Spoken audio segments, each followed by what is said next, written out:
Complete 7 জন আজকে থেকে। কেন আমরা নির্বাচনে যাবো? আমাদের দাবিটা পূরণ হয় না কেন?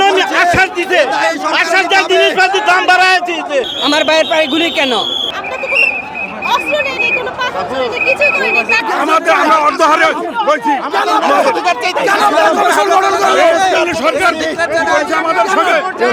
ভাইরা আপনারা এখানে দেখেছেন আমরা একটি সুন্দর মতো টাকা পয়সা অনেক খাইছে এরা, হাজার হাজার টাকা এই মিটিং এর জন্য খাইছে।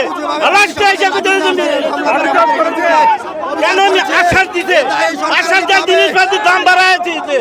এই পেশ গেলের জন্য হাজার হাজার কোটি টাকা ই করছে, মিটিং করে খাইছে।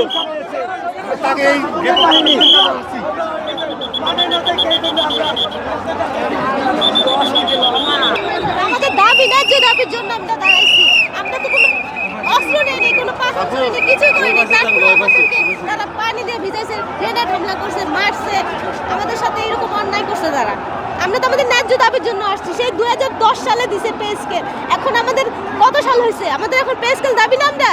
আমাদের এই বেতনে কি চলে নাকি? তো আমার ভাইয়ের পায়ে গুলি কেন ভাই? আমার ভাইয়ের পায়ে গুলি কেন? আমাদেরকে কেন গুলি করা হচ্ছে?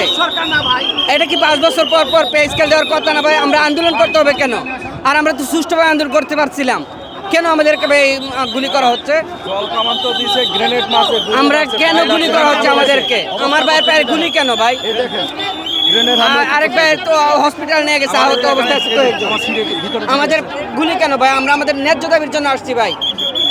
আমরা তো সুষ্ঠুভাবে আন্দোলন করছিলাম, আমাদের অপরাধ কি ভাই?